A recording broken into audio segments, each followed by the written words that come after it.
Get ready for the Squawking Eagles podcast, the show that covers only the Philadelphia Eagles. Think different. Think Squawking Eagles podcast.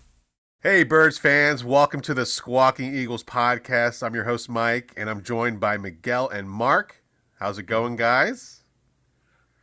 I feel like I need to go for a run because it feels like no one. No, go ahead. Go ahead. I wonder who's going to pay for my therapy this week because I really needed it. Well, maybe you should go for a run. I've heard that's some good therapy. I know the Eagles need to get into some therapy then because they clearly don't want I'll go for a run too. I'll carry a ball while I'm at it. Right? Yeah. Are you going to drop it? Or if I hand it to you, it's going to throw it on the ground? No dropsies. No? No Sanders? No dropsies? No. Oh, man. Goodness gracious, Birds. God damn it. So we're coming off an Eagles loss. We'll dive into that a little bit. Loss. If you want to label it as a loss. It was blowout. It's a blowout. We lost by double digits. It's a blowout. The three of us could have played a better game out there. I could have called a better game, I feel like. Give the ball to your running back. That whole game, I don't know if it was the players, the coaching staff. Yeah, that game was a complete nightmare. Bro, we got torched by a man with an identity crisis as an NFL player. The guy doesn't know what position he is, and he destroyed us. Yeah. He's a backup at every one of those positions. He's a what is it? A trend. He's not even a backup quarterback. Like, they're the only team in the league that still does this Swiss Army knife. Wildcat formation type plays. You know what I mean? Like, this is ridiculous. I can't believe that the Eagles got picked apart the way that they did. Well, not picked apart. The defense ended up waking up. We lost by double digits. But they made Andy Dalton look like freaking Peyton Manning out there, especially that first drive. I couldn't believe it. Like, and then like that Gardner Minshew look like Dak Prescott. Like, God. That first drive, they go all the way down. Josh Sweat gets hurt. Okay, I understand. Like, that's a mental thing, especially after, what happened Monday night, and I'm sure we're going to talk about that. We'll talk a little bit about that. But that before Monday night. Yeah, that was it Monday night? It was Monday night. Yeah. Yeah, Monday our night. game happened before Monday night. That's what I'm saying. But the Josh Sweat thing, they were talking on the radio about how that impacted the defense after that happened. So that's why some of the drives were a little bit shaky because they were all affected by what happened to Josh Sweat. I get that. Yeah, I felt it the moment he went down. I said, God damn it. Like, not only is that going to hurt us because we're losing a great player, but that's going to hurt the mentality of a lot of our defensive players. But, like, our defense, we still recorded, like 7 sacks? Yeah. How? Yeah. Defense kept us in the game. Defense definitely kept us in the game. It was our offense. Gardner Minshew, I'm sorry. Like, I had a lot of respect for him coming out of that Dallas game. This game was complete opposite of what we expected from him. And it's almost like this coaching staff was like, we're not going to switch anything up. We're going to call this game like Jalen's going to be playing this game, and we're going to win based on just that. Like, we can get the basics done off of that. And that was a bad call by Steichen or whoever made that decision with that game plan to not change anything. Maybe it's because, they didn't want the other players to have to learn a different style of playing because of having Minshew back there. He's not the same as Hurts. But who didn't pull him aside and go, hey, buddy, hey, guy, buddy, your arm is not a cannon. It's also not accurate 15 yards or further downfield. You've got the number one slant running receiver in the NFL. You've got some really good screen guys. You've got a phenomenal tight end. Maybe take the underneath. Like, just, maybe every other play, throw the ball short to someone open. Not the guy downfield contested. Right. Or maybe hand it off to the guy next to you and let him do the job. Like I've been saying week in and week out for 17 weeks now. Right. But why the fuck why are you calling RPOs when Gardner Minshew is not a running quarterback like Jalen Hurts is? Agreed. Like, I don't don't know. I don't Especially understand it. because it was so obvious because he had so many open availabilities and he couldn't do it because like he just hands the ball. That's when he does hand the ball off, and the whole team's like, "Well, duh, you're handing it off. You're Gardner Minshew. Like we're not even going to bother trying to stop you from running it because you're garbage."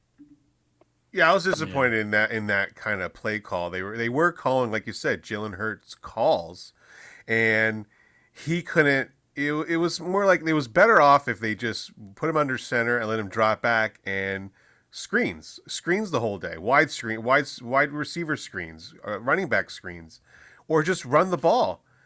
And the fact that against a 26 ranked rush defense. exactly. What? I think what they What? Miles Sanders had 17 rushes for the game. That's it. 61 17. yards. That's it. I don't. That it doesn't make sense. That that offensive line needs to eat, and for them to just do that is a sin. It's a sin that they would just let that happen, and put their running back and their just in the backfield there, and just to be like a little hood ornament. It doesn't make any sense. That's another thing that we need to 12 address. carries. Offensive line, really, like, come on. We had like 3 plays in a row where it was like false start, like, or No, I know. it was so bad. Jason Kelsey, like the whole line moved. Jason Kelsey still had the ball in his hand. Like, Yeah. what is going on? Yeah, they said Like, something. okay, They I were under- talking about that. They said there was something about the cadence. The cadence was off, and that they weren't. He said he goes through his cadence differently, even if it's Yeah. the same cadence. It's like if you say like, the cadence is down set, hut, Eagles hike. Jalen Hurts would be like down, set, hut, Eagles Right. hike, and then fucking Minshew's like down, set,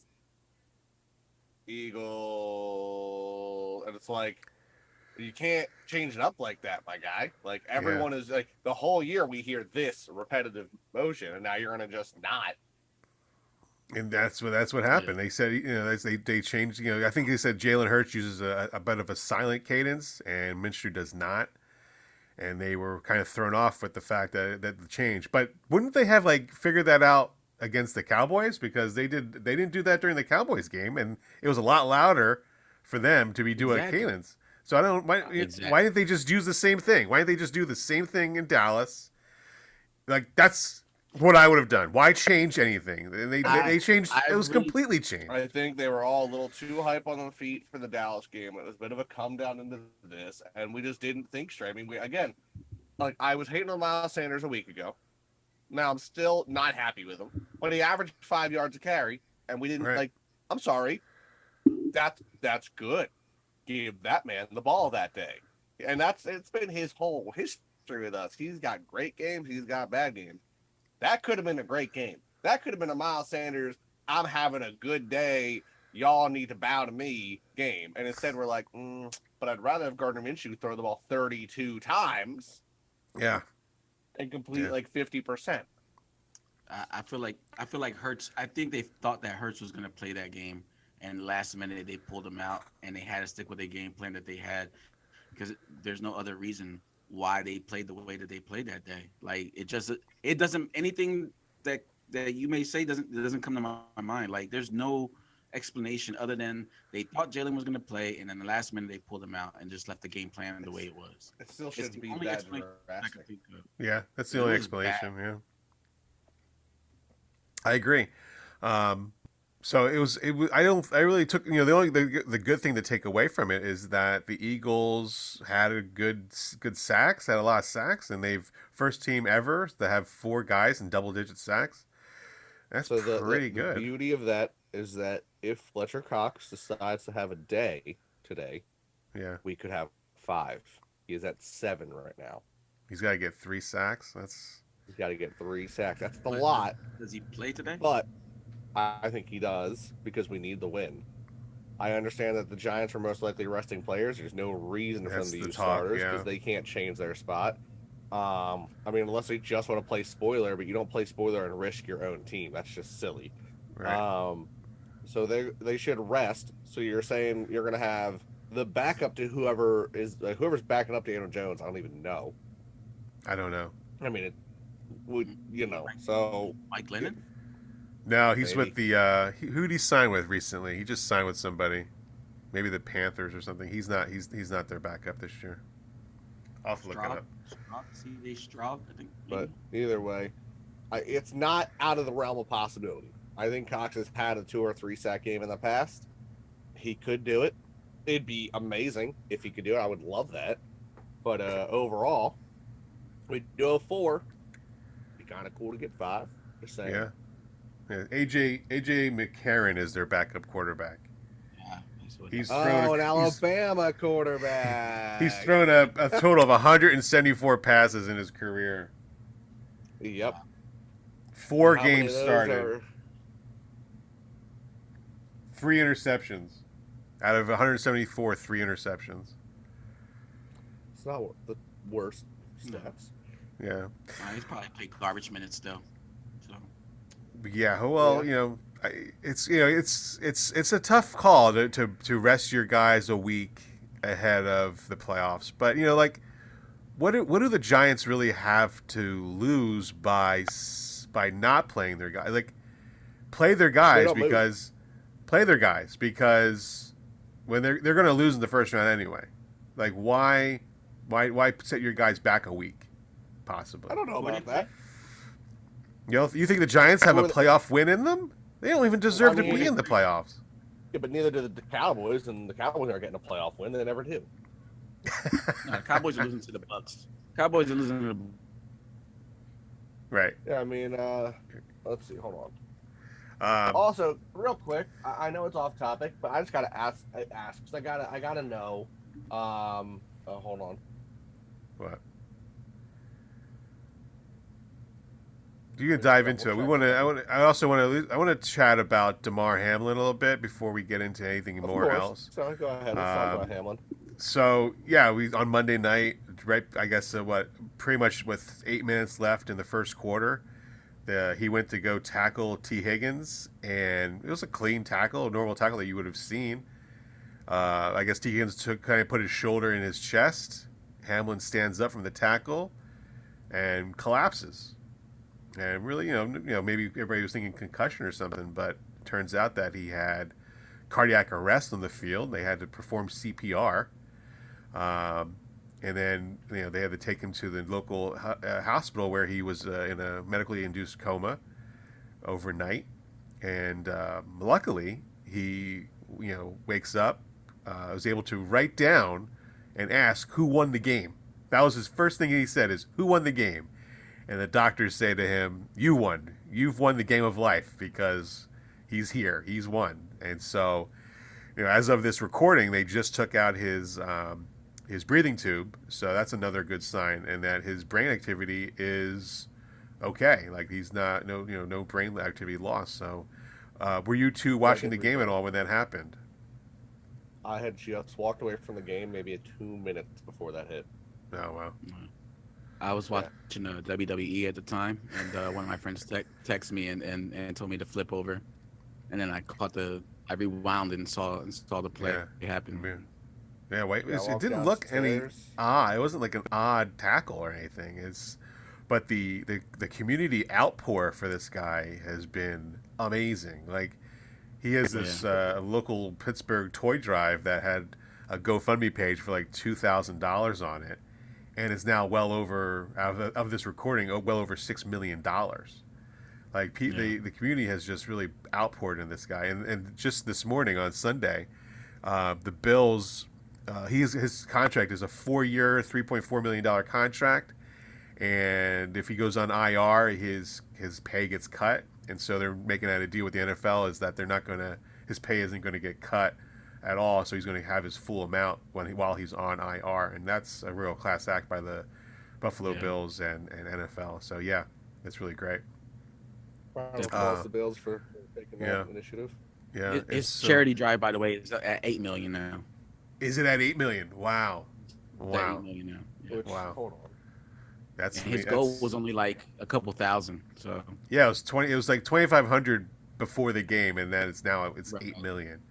Yeah, it's amazing. For anyone who doesn't know, it's called the Chasing M's Foundation Community Toy Drive. It's about almost $8.4 million of its $2,500 goal. So Yeah, that's pretty awesome. amazing. That's pretty amazing. And He's so now, also best friends with Miles Sanders, so he was oh, FaceTiming with Miles Sanders this Yeah, morning. because they were at school together, weren't they? Yeah, Yeah. yeah. right, he's at Pittsburgh. He So went to the University of Pitt, I guess, and Miles Sanders went to Penn State. And Was that Penn State? Yeah. Yeah, and so like they're around the NFL, like Eagles have put his number 3 in blue on the 30-yard line, so his number 3 is going to be highlighted, and so it's going to be highlighted around the NFL. I think it's really, it is. It's a really freak thing. It was really hard to see and people understand like what really actually happened because, it's not really a normal. It's people get hurt on the field all the time, and this is something different that the NFL really hasn't seen somebody. But those goes out to those EMT workers who were the lowest paid on that field, the lowest paid people on that field, and they saved this guy's life. And it really go out to them who did their job and was professional and quick and did all the right things. And luckily, he's still here today. Yeah, and like you had mentioned earlier, Miguel, like for us as Eagles fans, this kind of hits real close to home. It's not only is he friend with Sanders, but this happens a day after we watch our own player go down. And now, granted, we knew within a few hours that he was going to be okay. But I could tell you when I initially saw Sweat go down and he wasn't moving his legs and he was just like pounding the ground, I was super concerned because I saw the injury was to his back or neck. So then to have a turnaround and then have a player have an even more severe injury, it's like, bro, what is happening? Like, Yeah, it's wow. I'm really happy for Damar Hamlin that he's, recovering. I'm sure it's going to be a long process. I'm sure there's going to be a lot of tests to see why. I'm hoping for his sake this was a freak accident where it was like, it was just the right hit at the right spot, and this isn't something he has to deal with the rest of his life, like a congenitive thing, or like, and he'll be able to come back. But it's a frightening thing. Yeah. Hopefully it is just like a freak accident. Like his hit and the heartbeat skipped at the same time. It was just like bang bang, and it was just a weird kind of thing to happen, and it's something like an anomaly. So hopefully that's what it is, and hopefully he can get back on the field and play again. Because you never want to see anybody lose their dream on a freak accident like that. Oh yeah. Well, I mean, in our lifetime, my lifetime, I've already witnessed at least once with I can't remember his name now, and I feel terrible. The Pittsburgh linebacker, Ryan Shazier. Yeah, I mean, he was 26 when he went down. Yeah. I mean, his career was. That's another crazy thing. Did you guys see the stat out there that was Cincinnati's field has the 4 worst injuries of all time in the NFL? The hit, the one that you just brought up, Mark. Yeah. The Tua hit, and now this. Yeah. That's pretty. That's a gruesome fact right there. It's like, do I want to go play in Cincinnati now? Not really. Well, right. It's crazy is that it's like, so Cincinnati's got the most gruesome hits. The Meadowlands has the most ACL tears. It's like, okay, I know the two places I don't want to play. Right. Yeah. And then I was watching, I think the other day, they said the whole reason that Lane Johnson is as healthy as he is right now is because we played a game at home. He took a hit to the knee. And they said if it wasn't grass, he probably tears his leg, like tears the ACL. Right. They show the grass. Grass saved his life. Grass saved his life, actually.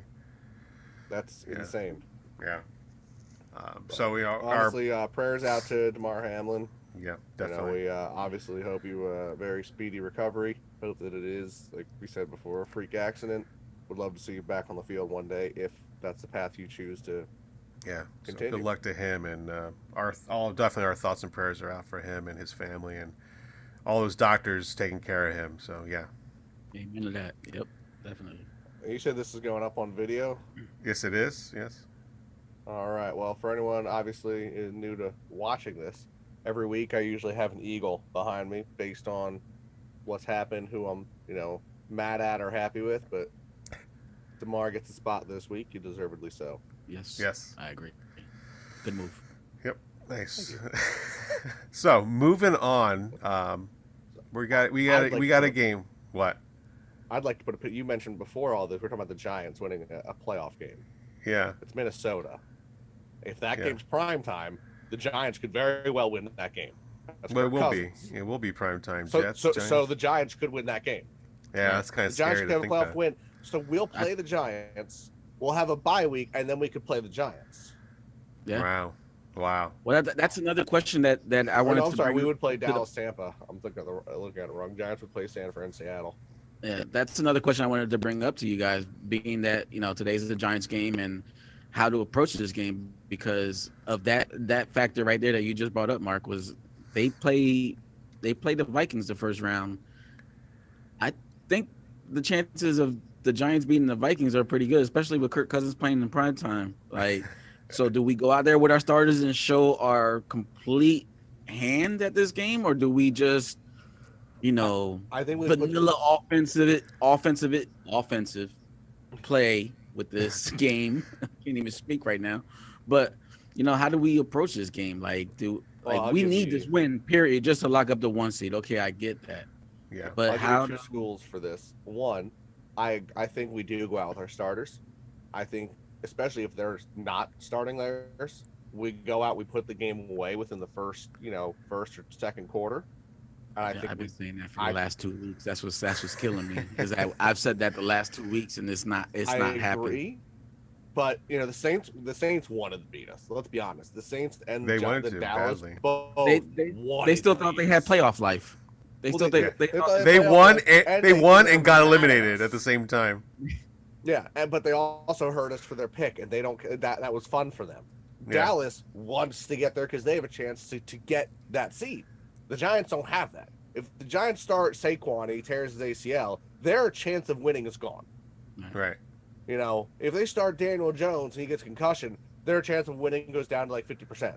Yeah. Like they need their starter. They're already a pretty bruised and battered team this year, and there's no upside to them winning this game. They don't move at all.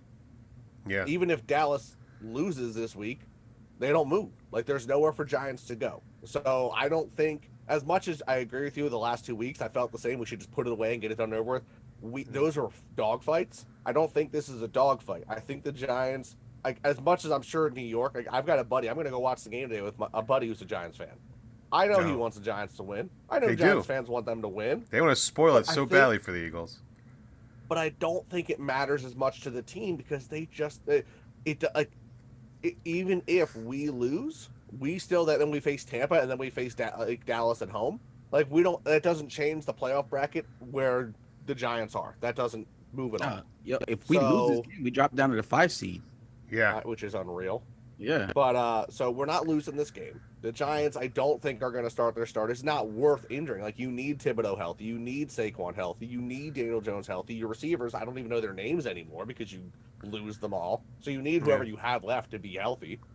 Speaking of Thibodeau, you just brought up Thibodeau's name. Can we talk about Thibodeau for a second and the ignorance that he brought to the league this week, especially the day after Hamlin injury? Yeah.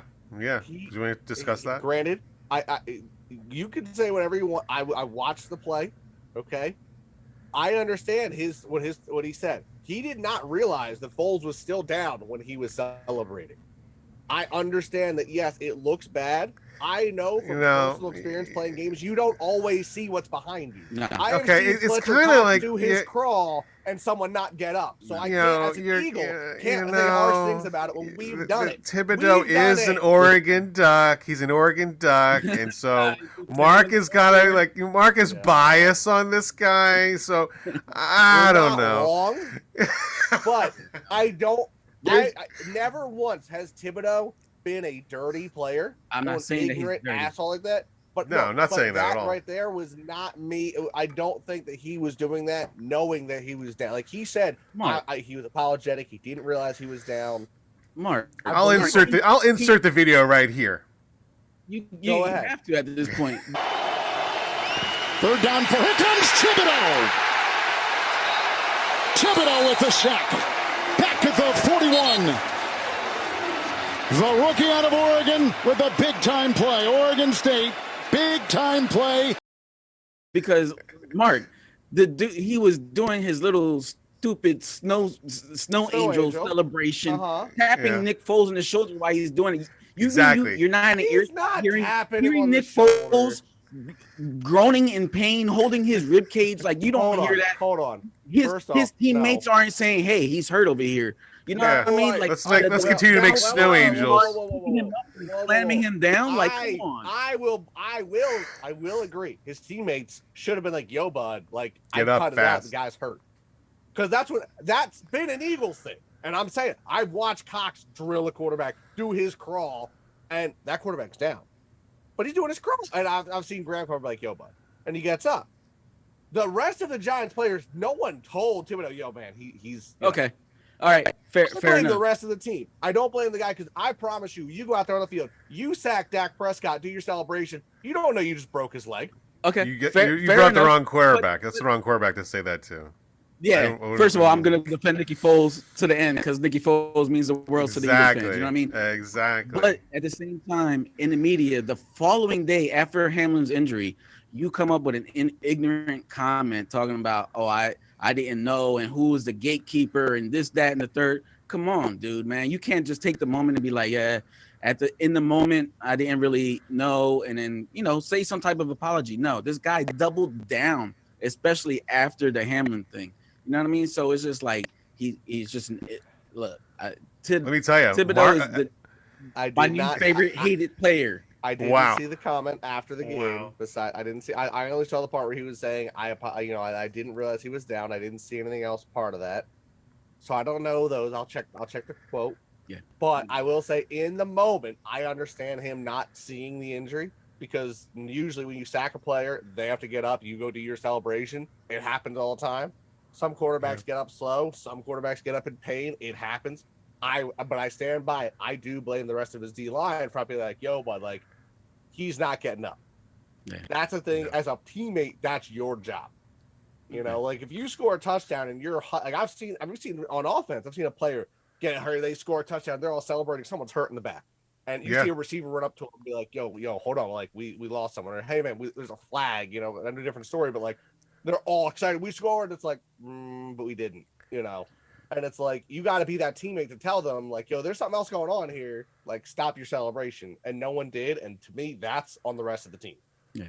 And bad job by the Colts team not responding to that either. Like, yeah, they really haven't said much. Jeff Saturday said a few things, and then Thibodeau said, "Who is that guy? I don't even know who he is. I don't care what he's saying." Yeah, tasteless from the celebration afterwards. Just trash. Not a fan of it at all.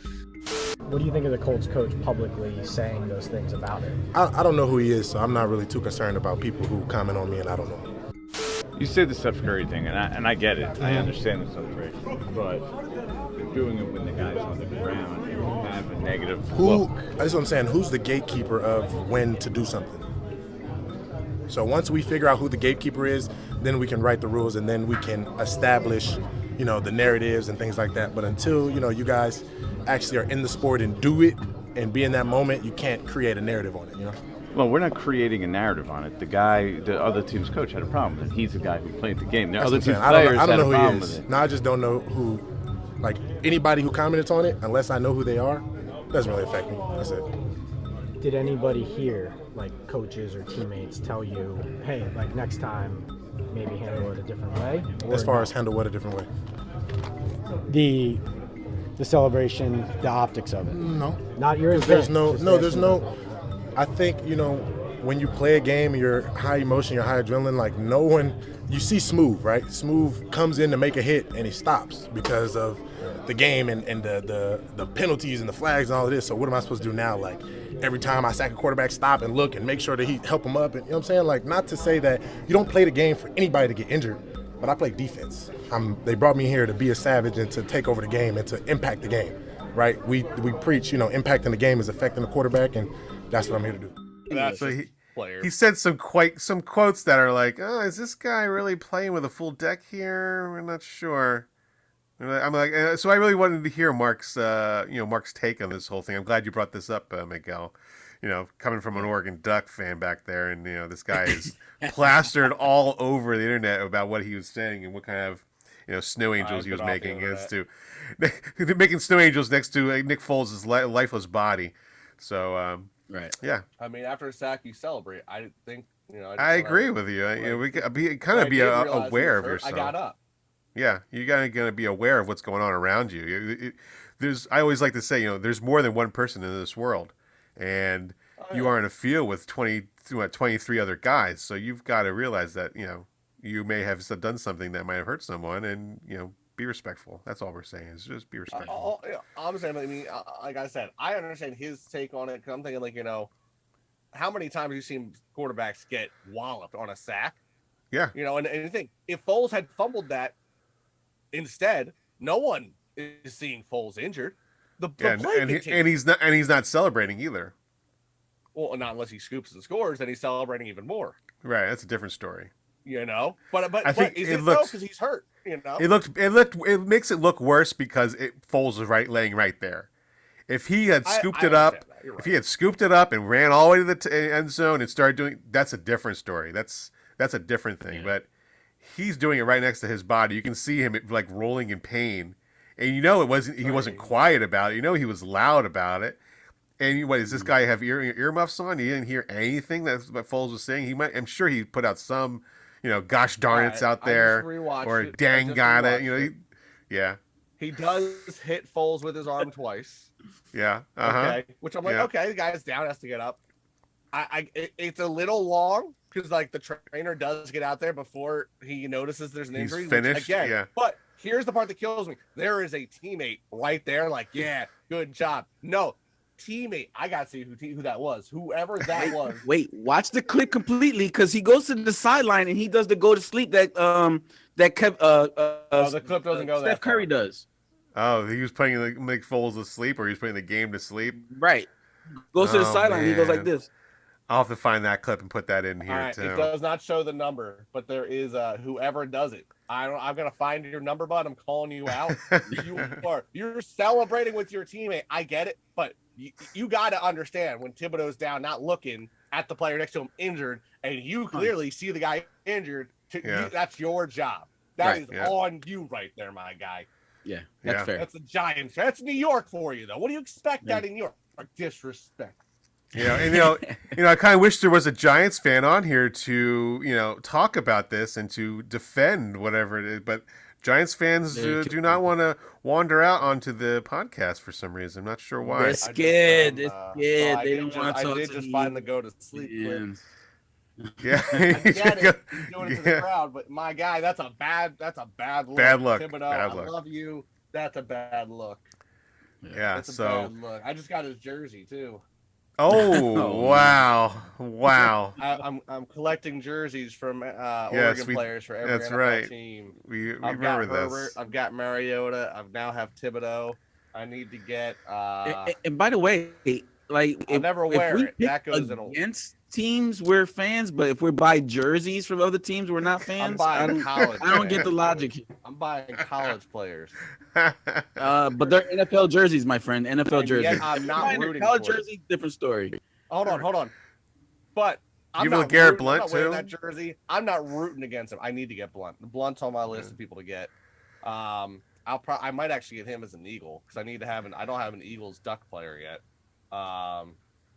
But yeah, I'm not cheering for them to beat the Eagles, Jaguars, or Colts. I'm just getting the jerseys. They're going up on an Oregon thing. Are you gonna get the Billy Weiser too? If we end up in the Super Bowl against the Chargers, I love Justin Herbert, but birds all day, motherfucker. Like I'm not gonna flip the team. Like it's not happening. It's just not how that goes. My college love dies when it faces the Eagles. That's just where it goes. All right. Okay. So. Or you want to defend them when they do. We'll talk about that part. He built an escape plan out of his explanation. Pull the cord. So we talk. So let's this Giants game. They're going to play starters. They're not going to play starters. Is Jalen going to play? Is he not going to play? This whole limbo thing is driving me nuts. But I think Jalen Hurts is going to play today at 4:25. And I do know that the Giants are not going to play their starters. And it also opens up all those haters out there. So, the Eagles don't play the Giants full strength. They're an easy schedule yet again. I can't stand the easy schedule comments. It doesn't make any sense anymore. And coming up on our... It doesn't make sense I'm sorry. Go ahead. Go ahead. So coming up on our YouTube channel, there's going to be in the next couple of weeks, we're going to do what ifs. What if the Eagles played a healthy Chiefs team? What if the Eagles played a healthy Bills team? And we're going to see where that happens. What happens if the 2022-23 Eagles play those two teams and see what the outcome is. And also the 49ers. So stay tuned for that. Were you going to say something, Miguel? I was just going to say that it also these last 2 weeks have silenced the it's the system that Jalen Hurts is doing good. Because Gardner Minshew went in there and he proved that it's not the system, it's Jalen Hurts. If anything, Jalen Hurts covers up a lot of the mistakes that are going on that we don't see we haven't seen in the first 13 games when he was not playing. You know what I mean? If anything, Jalen Hurts added $50 million to his next contract because the way that the line played, the way that the offensive coordinator called the game, the way the offensive line looked, like he added value to his contract coming up. Tyrone Johnson said on, sorry, Mark, but Tyrone Johnson said on the 97.5, he said that Jalen Hurts is 100% the MVP after those last two games. 100%. I agree. Because with him, I agree. We don't lose either, in my opinion. No. Not even close. Now, do you think the injury was the Eagles organization being overprotective, or do you think that Jalen was just straight up injured? Like, what do you guys think? I think he was definitely injured. He definitely couldn't go against the Cowboys. But I think what the Eagles thought is that if he played so well against the Cowboys, there's no reason why he couldn't do the same thing against the Saints. The Saints were nothing. Now there's Saints fans on Instagram that said that the Saints have the better defense than the Cowboys. There's something wrong with those people. I don't know. The Saints are still terrible, right?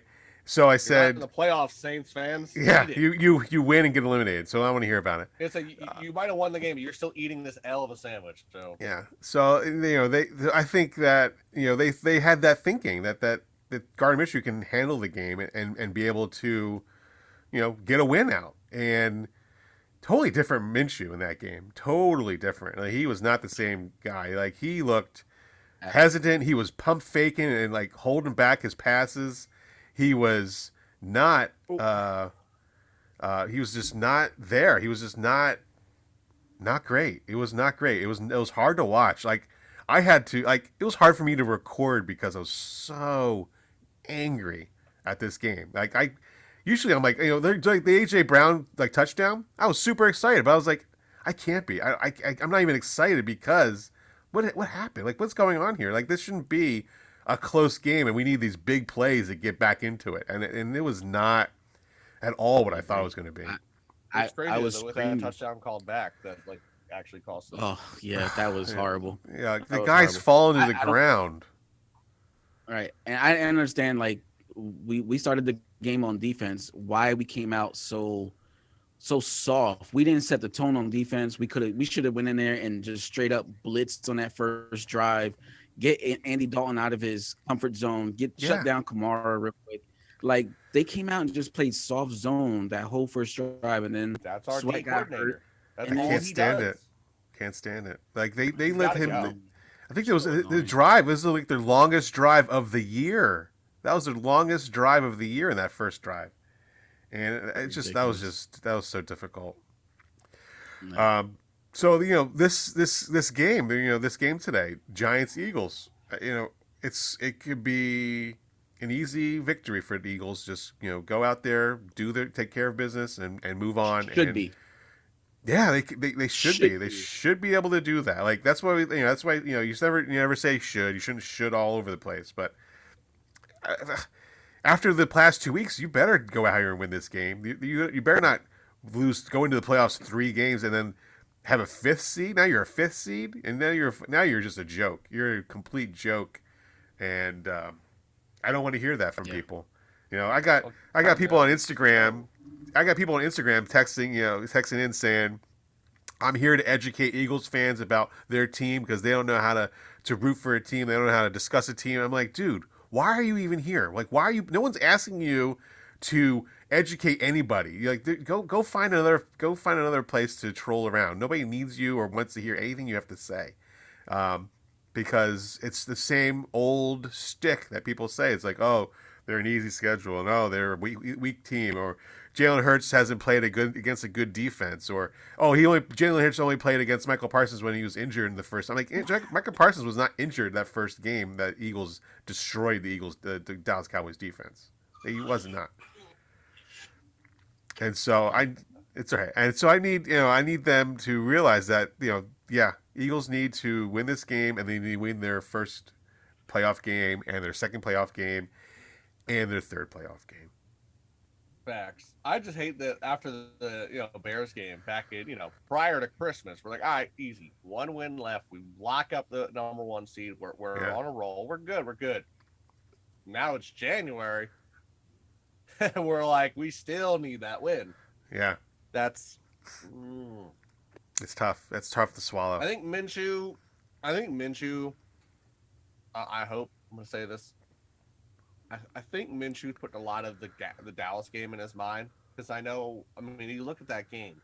We lost that game by field goals with a backup who threw four total turnovers. Turnovers. Gave the opposing team 4 extra possessions, and we still were down, but only a touchdown.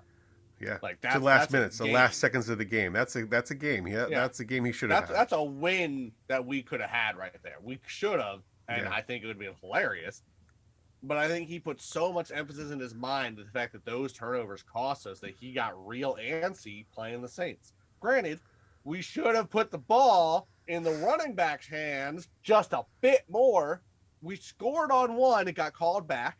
We pulled all the way down the field on another, and then we're like, well, we see this is working, so we're going to stop doing it because we don't want to be too good. Yeah. What's the mindset? Somebody you have. I want to know who was calling that game. I want to be down on the field that day and be like, what were you thinking that goes, oh, we haven't run the ball the almost entire first half. Now we're going to run the ball. It's going great. Let's stop doing it. You know what? I don't like feeling like I'm going to win the game. I'd rather be biting my nails at the end and then cursing myself out for being stupid. Yeah. Now, somebody out there in the radio land mentioned that they think Nick Sirianni's game plan initially was to be like a vertical type offense. He wants to go out there. Sirianni can suck it. Yeah, I mean, but that's the problem that we're seeing, and it's consistent from the first season that we saw Sirianni, where he took him 6 games to adjust to get into a running game. You know what I mean? And we're still, and then we fucking goddamn thing.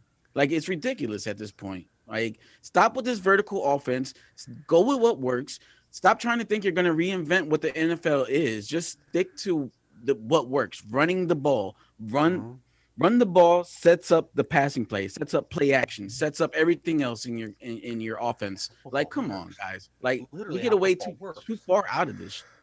Yeah, we shouldn't be talking about making the playoffs right now. We should have been talking about this weeks ago. And the fact that we're talking the last game of this season, and it makes me think like it's so like well orchestrated where like these are meaningful games where they add an extra game and like, oh, it probably doesn't mean anything. This is a meaningful game, and on their first time they're playing an 18-week season game. Doesn't that make it's just so it's so convenient for the NFL to have meaningful games on these weeks, and just especially just doesn't week 18. Exactly. It's all about the money. You really think about that. It's all about the money, and it's sad that that's where we're at right now, and that we have to fight for that first seed where it should have been wrapped up weeks ago. Yeah, I'm also not a big fan of the mentality. Like, I mean, a lot of the players, they come on to social media after the Dallas game, like, watch the response, bro, you played like dog. That was so bad.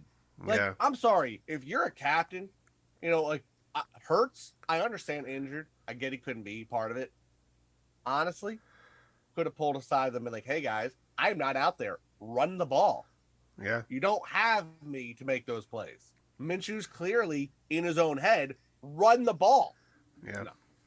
Yeah. Jason Kelce could have stood up and like, hey, bud, we're eating their D-line. If we're running it, let's run the ball. Like, you're a captain. You're a leader on the team. Voice your shit. And if you are voicing it and the coaches aren't listening, then coaches need to get fired. Like, Yeah. I understand, yes, I understand that we're a 13-3 team and I'm talking about firing our coach. I'm okay with it. Our coaches are morons right now.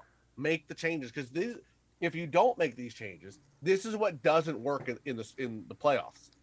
This is a youthful coaching strategy, and it doesn't work in the playoffs. Yeah. So let's talk scores for this game. Miguel, what are your predictions for this game and the score? Mike, as much as as much as I said this the last 2 weeks, we got to get to a big lead and take our starters out. Yeah. All right. That's the ultimate goal. Last week, we didn't accomplish that. Gardner Minshew let us down. This week, we're going to have our starters in. So I'm expecting this offense to look like what it's looked like the last 8 weeks. Like right now, I feel like this pod has started off sounding like the first 3 to 4 games of the season. You know what I mean? Like we were questioning everything. Like, is this for real? Like There's so many questions got brought up these last 2 weeks. So in my mind, they need to show out this week. So my prediction is going to be it has to be a 31-13 victory. 31-13. Wow. Okay. That's a blowout. And you can see that's, our starters against their non-starters. So yeah, I can go for that. What about you, Mr. Mark? What about you? Speechless. It should be like a 40-point game. There's no reason it can't be. But I'm going to say 21-14. 20. That's a close game. Because I know that this is how we're going to play it. Because, they're going to do stupid things. Yeah, see, I'm in the same boat as I'm at 28-10. I think that's, I don't see the Giants offense really scoring too much on the Eagles starters. And if I hope I better be right, because if I'm wrong and that they're putting up more than 10 points against the Eagles like Jason Kelsey said, there's a far more problems that we have to deal with rather than making the playoffs now at this point. Far more. Is CJ playing today, or is he holding off for the playoffs? He's playing. Yeah. He's playing. It's announced he's playing. Everybody's playing. We get a pick today. This man's hungry, and I need that defensively. I need that so bad in Blankenship. Thank you for doing what you could when you were in. Wallace, even you stood up a few plays. I finally see something out of you, but CJ, ooh, come back and feast, my boy, please. Something that I brought up on the post pod. Anybody check on Covey to see if he retired after that hit that he took? he probably should. Me, I would put my whole uniform off and left it on the field. Like, I'm done. Pull an AB there. I'm done. I retire. Yeah. I mean,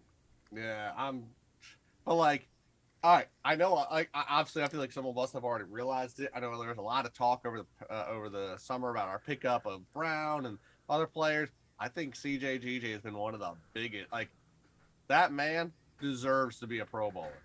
Yeah. Season. What defensive player has been the biggest pickup? Hassan Reddick, CJ, White. Yeah. So Hassan Reddick. He's what, second now in the league for sacks. He's sacks and most forced fumbles with 5. Most sacks and most forced fumbles. Hassan Reddick has been a beast. Personally, I still have to give it to CJ because he has played like 5 or 6 less games. Yeah, and is 5 still games on that list. Like, he's those games. But Hassan Reddick did come out and he said, if the defense didn't drop me back so much, I would have had 25 sacks or something. I mean, I have to agree with him because he has always been a great blitzing linebacker, and our defensive coordinator is just a complete moron and should just leave Philly. Like, I'm shocked that like Philadelphia has been so upstanding and outstormed the field and murdered that man. Well, because they're 13-3 and they have a lot of sacks. They have 62 sacks this year, so. I get it, but like the fact is, what kills me is when you look at those numbers and go, "We could be better," because you're stupid. Like, yeah, if you and that, weren't dumb, hopefully he goes and coaches somewhere else next year, and I think that's what the talk is. but we need someone who's smart to come in and listening on the radio. Fans are hoping that the offense and defensive coordinators get hired as a coach And somewhere. that's what the talk is. That's what the talk is. Yeah. That's what the talk is. But then what do you do? Like, who do you bring up? Do you move up? I'm going to put this out here. Being a big Colts fan, I want to see them bring in Frank Wright as offensive coordinator as OC. Again. Yeah. I want to see him bring in Frank Wright. I think that's a perfect fit. Perfect fit. And being a good big Colts fan, I would love to see that happen. Get Sean Payton to be a D coordinator and not the Denver Broncos head coach. Well, the Saints want a first pick for him. They want a first round pick, and they want a first pick for Sean Payton. And Denver Broncos like, I could give you a first pick in like 2030 because we don't have any because we gave them all to Seattle. Who gives a first pick for a coach? Yeah, it's happened. It happens, yeah. It happened for Gruden. It happened for Bill Belichick when he went from the Jets to the Patriots. Tony it's Dungy? happened. Tony Dungy. Didn't it happen? Yeah. It's Tony happened. Dungy, I love Tony Dungy. You might not have been alive when Belichick was hired for the Jets, Mark. I'm not sure, but that happened. Might not have been. He got hired. He got hired by the Jets, and he was there for 11 days and decided, you know what? I don't want to coach here. I gotta go. Didn't he start off with the Browns though, and then he went to the Jets? He was originally the defensive coordinator for the Giants under Parcells. They won the Super Bowl. Then he goes and becomes the coach for the Cleveland Browns. The Browns, what? That was in the year 2000. I'm not that young. And so then he goes and so then Bill Parcells becomes the coach of the Jets, and then he becomes the D coordinator for the Jets, and then Parcells retires, and they hire Bill Belichick for the coach, and then after like 11 days, I guess the Hess family sold the team, and he was like, I'm out. He got an out. And so he left and went to New England, and here we go. And the Jets have never been the same since. No. Sorry, never. Sean. And now, New England. Yeah. I mean, maybe. They should. They should make the playoffs. The Dolphins suddenly upended their whole life in a season that, let's remember, flashback, when we were undefeated, the only team close to us was the Dolphins. Yeah. Yeah, it's How wild, the mighty right? have fallen. How the mighty have gotten concussions. No. Like, my God. What kills me, though, is how bad their defense has been, because their defense is stacked with some of the best players. Like, their secondary is unreal. Yeah. How are they not dominating? They're always hurt, though. They're always hurt. I mean, true. But still, like, you have two of the best corners in the league. You have one of the best safeties in the league. Like, my guys. Yeah, it's wild to think that. So yeah, I would enjoy the game today. I don't think. I think it should try. Oh, did I do my prediction? I did my prediction. It's 28-10. I said 2010. This game. I'm hopefully it just goes the way as is planned, like that we plan it. Like if it goes by what we plan, it should be. I hope it goes the way Miguel plans it. I like Miguel's numbers. I like Miguel. Yeah, 31-13. I'm just less confident. We're relaxing in the second half. The second half is a nice cakewalk, and hey, maybe can the Giants honor DeMar and just put 3 on the board and leave it? From one. That would be very honorable. Very honorable. It'd be so honorable. Put a 3 on the board, and we'll do 33. We'll do 33, and they'll do 3. Very honorable. Very honorable. I think that's the way we do it. I think we gentleman's agreement. In honor of DeMar Hamlin and all he's had to go through, what he's doing, recovery, 33-3. I think that's a great idea. Yeah. 3s all around. Well, let's get 3 patches on our jerseys. Like everything. Just. I might have to change my prediction to 33-3. Let me just do that. 33-3. 33-3. Yeah, that's a great prediction. Yeah. Defense can step that up. I think our defense could actually limit them to that. I mean, they're good enough.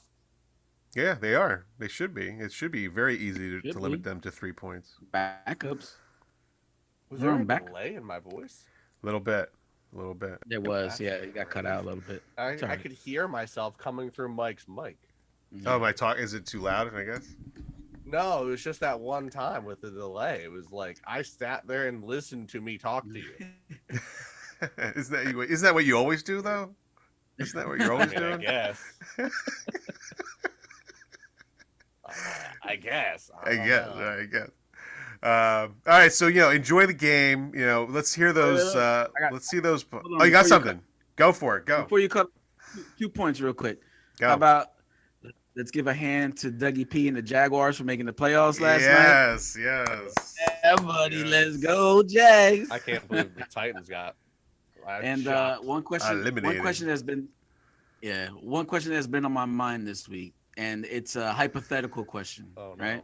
Especially with the way Gardner Minshew's playing. So I think we're all in agreement that Gardner Minshew is not going to be a part of this. Say what I think you're gonna say. QB Factory. What? I fucking hate it. So Minshew's not going to be here next week. No. Rumors are running around the NFL that the Commanders are going to cut Carson Wentz to save $26 million. If there's a way that Howie Roseman can convince Carson Wentz to become a mediocre backup quarterback, would you bring him aboard?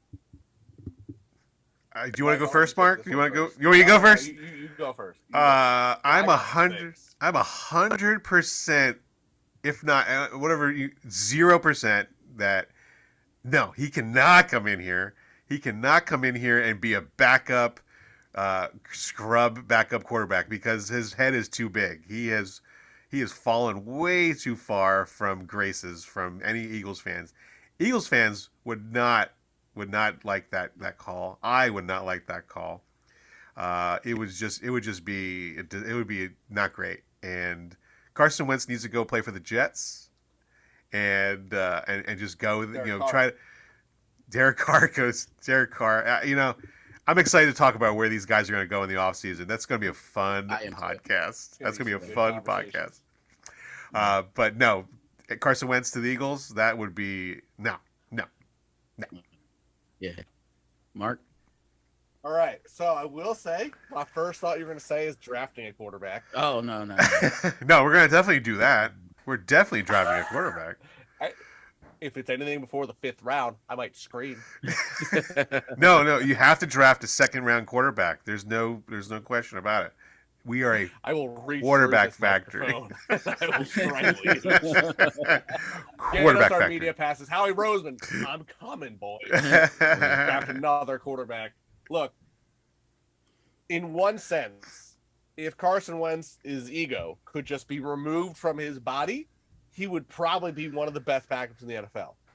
However, that doesn't happen. Carson Wentz's ego is the size of the NFL. So no. And he will be toxic in the locker room. So I don't want that. No. I'd rather him stay. I'd rather Doug Peterson come be the backup quarterback. People would love that. Like that would be great. If we get Frank Reich, if Mike's call is right, and we were to go back and get Frank Reich as an OC, the last thing I want is Frank Reich and Wentz in the building because that would be a terrible mess. It would be obnoxious. Actually, it would be so obnoxious. Get us? Look. And this was something I was going to bring up earlier. Atlanta Falcons, a few weeks ago, they benched Mariota for No. Hold up. How dare they do that to Marcus Mariota? But here's my problem. They did it with the chance to still win their goddamn division. They haven't won since. I want you to think about that. Imagine that we're like right here fighting for a spot. And we're like, you know what? Jalen Hurts isn't doing it this year. Bench his ass. Huh? Like, I understand they're not great. Like, their season's not good. They have no one he can throw to. Their running backs are meh at best. Their O-lines, Their defense has been meh, shaky. But you were still in contention to not just make the playoffs, but win your division. And you're like, I'm going to bench my starter. Yeah. I go with a guy who looks like he's older than my starter, who looks like he is already retired. Yeah. And what has he done? Nothing. Yeah, he's... What? But that's fine. He's Give got. me I think he's getting Mariota. benched. He got benched this week, right? Carson Wentz. Did he get benched this week? Bench. They're starting the third stringer this week. Oh, jeez. So, but give me Mariota next year. Mariota's good in the locker room. Get him. Plus, I'd get an Eagles jersey with another Oregon. Oh, I can't. I already have his jersey from Tennessee. I can't double up on players. It's one of my rules. But I would still get his Eagles jersey. It just wouldn't go as part of my Oregon thing. But like, think about it. He's been a very good backup for some good players. When he was there in Las Vegas, he came out. He did great. At first with Atlanta, he came out. It was, he did pretty well for what he had. Like, he's a good, reliable backup. He's got the mobility of Wentz. He's got the arm like Wentz. He's a much better plug and play fit than Minshew. So you're telling me that you prefer Marcus Mariota to come in here as a backup, and you wouldn't buy his jersey? Oh no. I would, but okay. So of all the jerseys I'm getting, I'm having them like I'm not wearing a Thibodeau jersey in my life. That's getting framed. The only one I wear is the Herbert jersey. I've worn Mariota in the past, and only in games like not playing us when the Eagles are on a bye week. You frame it and put it in a dark closet somewhere. Is that what you're gonna do? Like dark closet? I'm gonna have a football room, and I'm gonna have on one wall a jersey from each team. But they're going to all be Oregon players. I can't wait to see It's going to be a while. I'm not that rich, and I don't have that much room. This is a lifespan event. I will do it. I will eventually probably sit in there from time to time, like while filming, Yes. But, we have any success here, we'll definitely have that coming. Yeah, so but that's the goal, though, is to have a wall. Like, I don't know who do I get for LeGarrette Blount. He played on, half the NFL. I could have him. Like, I would think, I could do him for New England, but you know what? Patrick Chung played for New England, and I would rather have Patrick Chung there, get Blunt from, Philly. Well, Patrick Chung also played for the Eagles as well. Yep. That's true. He did for like a minute. I forgot about that. Yeah. I got a few different Eagles options. I want to get Haloti Nada for Baltimore. I want to get Panay Sewell. I will have O-line. I will have O-line players. I know Kelsey talked about having O-line jerseys are cool. I'm like, we will. I'm getting Sewell. Actually, I don't know. Do I get Sewell or Crosby from the Lions? No, I think I'll go with Sewell. I think he's the better player. I liked Crosby, but Sewell's the better one. But just because I feel like it's a cool thing to have a jersey from every team. Might as well have a meaning behind it, because I'm not buying a Cowboys jersey. Someone else can buy that one, but I'm not going to have any Cowboys jersey. If I'm going to have a Cowboys jersey, it better be because it's someone I like. Right. And I have a history of knowing the Cowboys are assholes. They draft a lot of players I like out of college. So. That'd be interesting. I'd love to see when you finally buy a Cowboys jersey. That'll be the last jersey, I think. And it'll be the one at the end of the row in the corner. The hardest thing to do. It's amazing how it's amazing how we hate the Cowboys so much, and it's only because they push them on America so badly. They're so annoying. They're so annoying. It's this year, guys. It's the Cowboys year, bro. It's July. It's the Cowboys season. Okay. Okay. There's like this whole meme, like, we are right here, as then we're them boys, we're back. Right there. It's always that time of year. Super Bowl ends today. Tomorrow, we them boys. It's our season. Yeah, we're you back. Lost first round of the playoffs, yes, but we're looking at the next one. I'm sure you are. Yes. The next 10 of them, right? You're 10 1995, back. Baby. 1995. If they never win another in my life, I'm okay with it. I prefer it that way. Yeah. I agree. All right, so that will do it for us. I think this was a really good podcast. Thank you, Mark and Miguel. This will be up on YouTube, and you can follow us on Instagram at Squawking Eagles Podcast, and on YouTube at Squawking Eagles Podcast. That'll do it for me. That's Mark, Miguel. Enjoy the game. Fly. Get it. Birds. Eagles. Go Birds. Fly. E-A-L-E-S. Eagles. Eagles!